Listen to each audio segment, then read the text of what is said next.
Capítulo 9.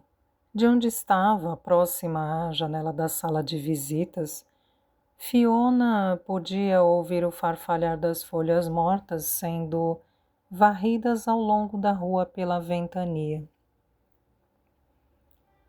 Fechou as cortinas que a separavam da noite e tremeu, só de pensar na figura solitária que se apossara da escuridão. Agora o assassino de Whitechapel tinha outro nome. Ele escrevera uma carta para a polícia se gabando da carnificina que praticara. Foi publicado em todos os jornais. E ele assinou Jack o Estripador.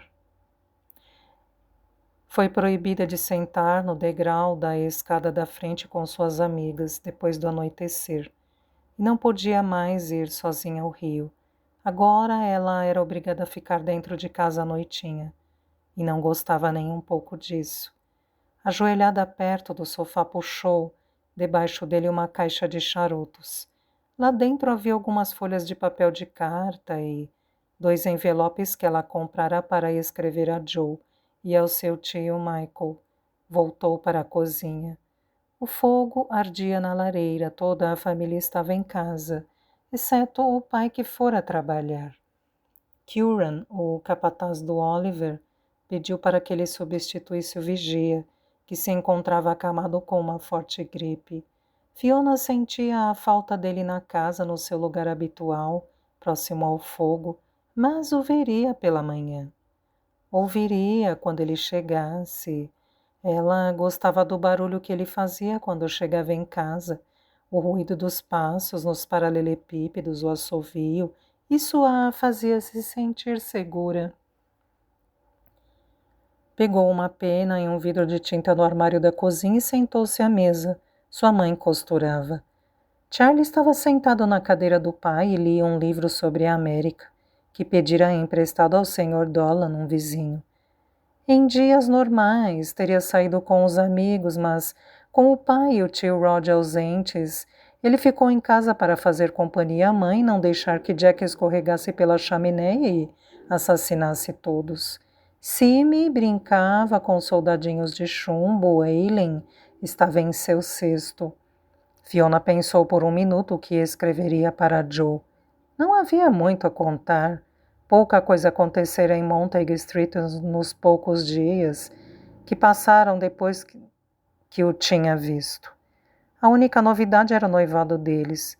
Lembrava-se daquela noite com um sorriso. Sua mãe ficou com os olhos marejados, encantada porque Fiona se casaria com um rapaz bom e trabalhador. Feliz porque ela realizaria o sonho de se casar com um namorado de infância. Nenhuma mãe podia querer mais, ela disse.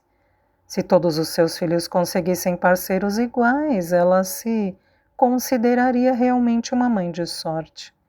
Seu pai, no entanto, teve reação diferente.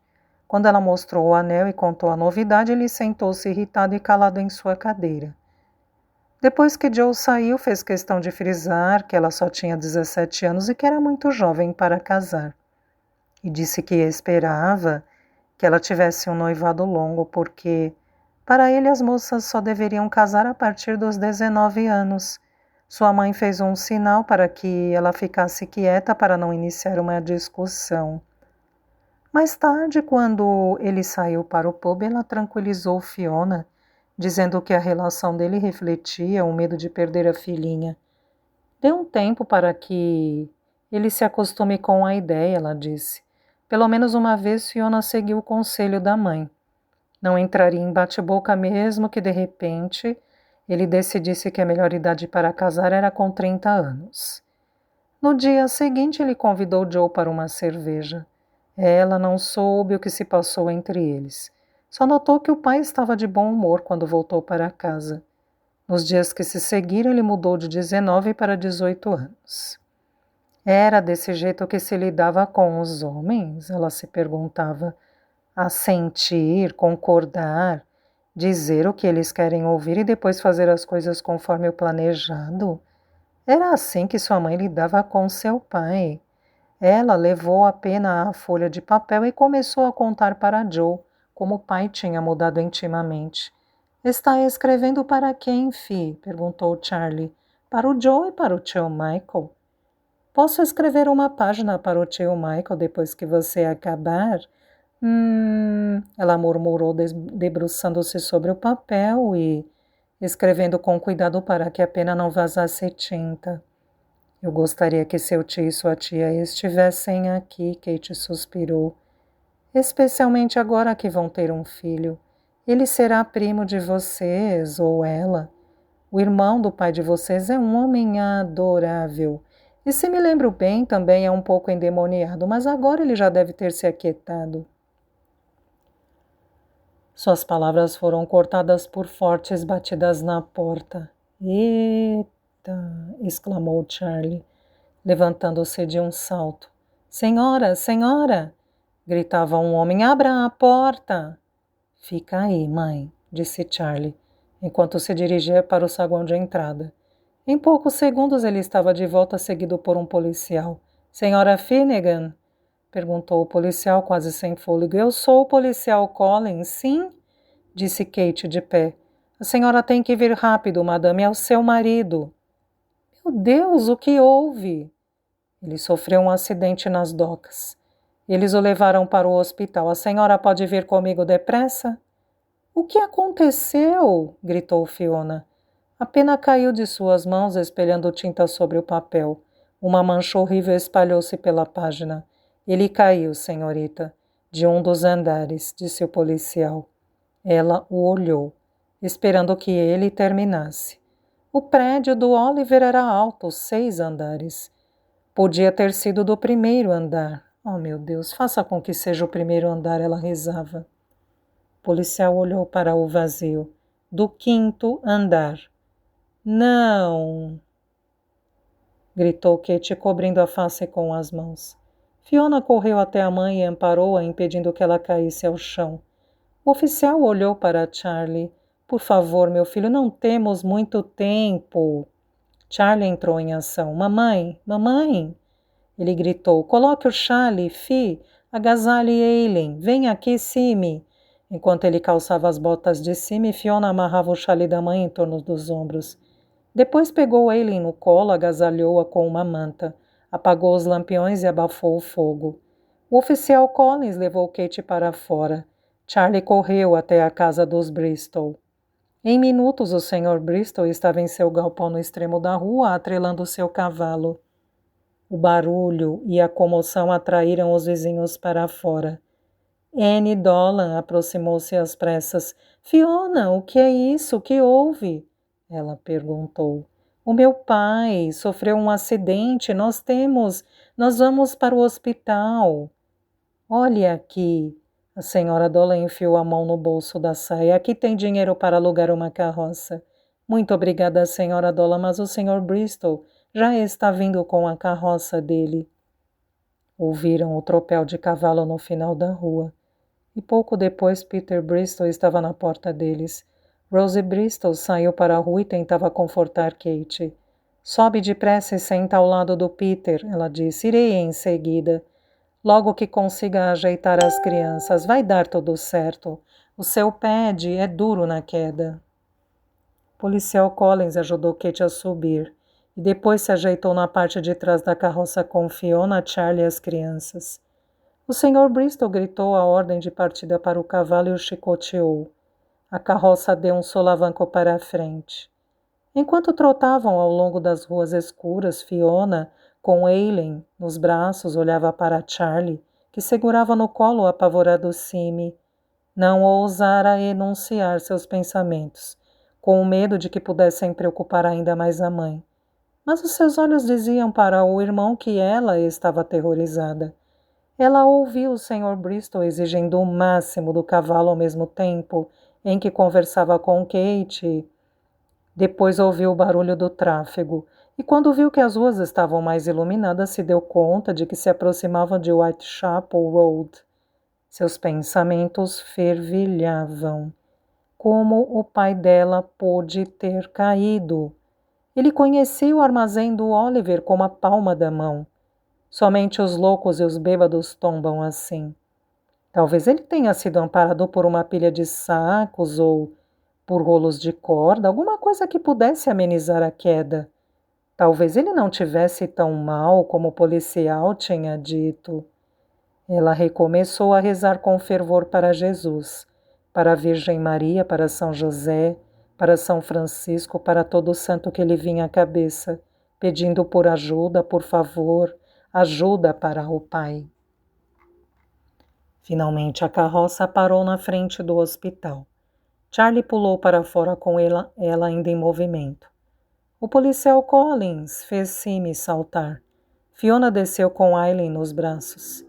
Kate subiu imediatamente a escada de entrada enquanto o Sr. Bristol gritava que entraria logo que amarrasse a carroça. Dentro do hospital, uma das duas freiras da recepção os deteve, querendo saber de Kate que paciente ela queria ver. Paddy Finnegan, é meu marido. Ele sofreu um acidente. Sua voz embargou. Finnegan, repetiu a freira. Enquanto passava o dedo pelo fichário, ela ergueu os olhos para Kate. O das docas? Ele mesmo, respondeu Charlie. Primeiro andar, no final da escada, vire à esquerda. Já tem um homem lá, um policial. Ele disse que era seu inquilino. Kate confirmou com a cabeça e se dirigiu para a escada. Esperem um minuto, disse a segunda freira com um tom autoritário. Ela não pode subir com todas essas crianças, é uma enfermaria. Irmã Agatha, soou uma repreensão. Não tem problema, senhora Finnegan, vá, querida, rápido. Kate subiu a escada correndo. Fiona a seguiu com um passo menos acelerado por causa do bebê. Estava mais próxima das freiras da recepção, sem que elas soubessem, e pôde ouvi-las quando se aproximava da escada. Às vezes, nós temos que quebrar as regras por razões de compaixão, irmã Agatha. É a última chance que as crianças têm de ver o pai. Oh, não, não! Fiona soluçou. Sua voz ecoou na parede daquela recepção cavernosa. Ela entregou Aileen para o policial Collins e subiu a escada em disparada logo atrás da mãe. A visão que elas tinham era de uma enfermaria que caía aos pedaços. Paddy estava deitado em um leito, perto da entrada da longa enfermaria masculina. Ele murmurava e virava a cabeça de um lado para o outro.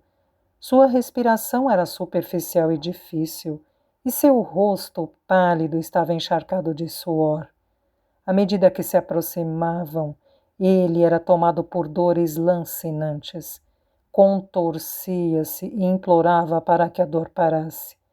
Fiona viu ferimentos nos braços dele e notou que não havia nada, absolutamente nada, no lugar da perna direita. Rod estava sentado ao lado do leito, com seu uniforme azul. Virou-se quando eles estavam mais próximos. O rosto dele estava molhado de tanto chorar. Oh, Kate! Ele disse. Kate correu até o leito. Paddy! Ela sussurrou. Paddy, você pode me ouvir? Ele abriu os olhos e olhou-a, mas não a reconheceu. Uma nova onda de dor o envolvia. Desta vez ele gritava e debatia-se muito. Incapaz de suportar, Fiona tampou os ouvidos. Ajudem meu pai, ela gemeu.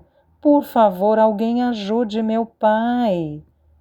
Eileen gritava aterrorizada no colo do policial. Simi escondia a cabeça nas pernas de Charlie. Duas freiras e um médico chegaram poucos segundos depois. Enquanto as freiras o amparavam, o médico injetava uma seringa de morfina em seu braço. Após o que pareceu uma eternidade, a agonia dele cessou. Senhora Finnegan? Perguntou o médico, um homem alto de cabelos grisalhos. Sim, sinto muito em lhe dizer, seu marido não tem muito tempo. As pernas dele foram esmagadas na queda. Tivemos que amputar a direita imediatamente porque ele podia sangrar até morrer. O médico fez uma pausa. Ele também apresentou outros ferimentos e está com uma hemorragia interna. Estamos fazendo de tudo para aliviar as dores, mas ele não vai aguentar muito, desculpe. Kate cobriu o rosto com as mãos e caiu em prantos. Fiona caminhou até a beirada do leito do pai e segurou a mão dele. Ela estava aturdida com o choque. Sua mente não conseguia entender o que estava acontecendo. Não fazia muito tempo que se despedira de seu pai quando ele saiu para trabalhar. E agora ele estava em um leito de hospital com o corpo destroçado. Não pode ser, ela pensou, enquanto olhava para a mão do pai, que era enorme se comparada com a dela. Não é possível. Papai, o que é? Ele engoliu em seco. Água. Ela pegou uma jarra de água que estava na mesa de outro paciente. Mamãe, mamãe! Ela gritou enquanto enchia o copo. Depois amparou a cabeça do pai com uma das mãos e encostou o copo nos lábios com a outra, de modo que ele pudesse beber. Num instante, Kate estava ao lado dele. Pede! Ela murmurou, tentando sorrir em meio ao pranto. Ai, meu Deus, pede! Kate! Ele grunhiu, arfando no esforço para falar. Me ajude a sentar. A luz vítrea do olhar se dissipara. Ele já reconhecia a família. Com muito cuidado e bem devagar, Kate e Fiona o inclinaram para a frente. Pararam quando ele gritou e ajeitaram o travesseiro às suas costas. A respiração dele tornou-se assustadoramente ruidosa. Fechou os olhos por alguns segundos até que o chiado em seu peito diminuiu. Reunindo o resto das forças que lhe restavam, ele ordenou que a família se colocasse ao redor. Apontou para Aileen e o policial Collins entregou-a para Kate, que delicadamente abaixou-a até o leito. Ele a tomou em seus braços feridos, beijou-a na mãozinha e na testa e em seguida devolveu-a para Kate. Aliviado por ter ouvido a voz do pai, Sim precipitou-se na direção dele. Fiona teve que agarrar o braço do menino para que, em sua avidez, ele não caísse em cima do pai e aconselhou-o a ter cuidado. Por quê? Ele perguntou com um tom de reclamação. Porque o papai está machucado. Onde? Na perna, Simi. Simi olhou para baixo da cintura do pai. Chupando o lábio inferior, ele olhou para Fiona e disse: Mas o papai está sem perna. Apesar de chocada, Fiona se dirigiu ao irmãozinho com ternura. Só uma perna, Simi. O machucado está na outra perna. Simi fez um sinal de que tinha compreendido. Depois, leve como um camundongo, foi até o pai. Beijou o joelho dele e sua mãozinha. O afagou suave e cuidadosamente. Está melhor, papai? Ele perguntou. Estou sim, Simi, sussurrou Paddy, estendendo os braços. Ele então abraçou o filho, beijou o rostinho dele e o deixou se afastar. Em seguida chamou Charlie e disse que a casa agora estava sob o comando dele e que ele devia cuidar da mãe, do irmão e das irmãs. Não, pai, o senhor vai melhorar. Paddy acenou para que se calasse e pediu para ele pegar o relógio no seu casaco, que estava dependurado numa cadeira ao pé do leito. Charlie obedeceu. Paddy lhe disse que o relógio pertencera ao seu pai e que agora era dele. Você é um bom rapaz, Charlie. Tome conta deles, cuide de todos.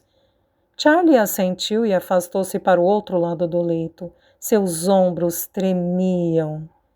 Paddy voltou-se para Fiona ainda ao seu lado e pegou a mão dela. Ela olhou as mãos entrelaçadas e caiu em pranto. Ela olhou nos olhos do pai, os olhos azuis dele se fixaram nela. Você me promete, mocinha, ele disse extremamente emocionado, que vai manter firme o seu sonho, aconteça o que acontecer, você vai realizá-lo. Abra sua loja com o Joe e não dê atenção a quem disser que o seu sonho é impossível. Você me promete. Eu prometo, papai, disse Fiona chorando. Boa, menina, estarei olhando por você. Eu amo você, Fiona. Eu também amo você, papai. Paddy voltou-se para Rod e segurou a mão dele. Os dois homens se entreolharam. Nenhuma palavra foi dita, não era preciso. Paddy soltou a mão de Rod, que se afastou em silêncio. A respiração de Paddy ficou outra vez complicada. Ele aquietou-se por alguns segundos, olhando apenas para Kate. Ela chorava copiosamente, sem coragem de olhá-lo. Quando pôde falar novamente, ele acariciou o rosto dela. Não chore, amor, não chore, ele disse com ternura. Lembra daquele dia na igreja, há muitos anos atrás? O dia em que vi você pela primeira vez? Você não passava de uma menina tão bonita, correndo na neve, atrasada para a missa, e eu saindo da lanchonete com um sanduíche de bacon na mão. Enfiei o sanduíche dentro do bolso e a segui pela igreja, cheirando a bacon. Você era a coisa mais linda que eu já tinha visto na vida. Kate sorriu em meio às lágrimas. E desde então só tive olhos para você. Eu não o deixei perambular. Até a América, fiz você ficar aqui em Londres. Você roubou o meu coração e eu nunca mais o quis de volta. Por causa de você, só tive felicidade. Eu amei você desde aquele dia na igreja de São Patrício e vou amá-la para sempre. Kate abaixou a cabeça e chorou. O chiado no peito de Paddy recomeçou. Uma gota de sangue surgiu em sua boca e escorreu pelo queixo. Fiona o limpou com a ponta do lençol. Kate, ele disse com um sopro de voz, escute. No forro da minha velha mala tem 2 libras. Os rapazes do Oliver vão fazer uma vaquinha. Não seja tão orgulhosa e aceite o dinheiro. Vocês vão precisar dele. Kate assentiu, lutando com as lágrimas. Escreva para o Michael e conte que... Iniciou a frase, mas a dor o impediu de continuar. Ele arfou e agarrou a mão dela. Conte o que aconteceu. Ele vai mandar dinheiro para você. E não deixe que eu seja enterrado com a minha aliança. Ela está no pratinho em cima do console. Pegue-a e venda. Não! Faça isso, é só um anel, ele disse com convicção. Kate concordou e ele tombou no travesseiro. Ela tirou um lenço do bolso da saia e secou os olhos. Depois voltou-se para o marido. O peito dele estava imóvel e o semblante em paz. Ele tinha partido. Oh, Paddy, não! Ela soltou um grito de dor, jogando-se sobre o corpo dele. Não nos deixe! Por favor, não nos deixe! Contemplando a face do pai e ouvindo os gritos da mãe, Fiona sentiu o mundo desabar em sua cabeça.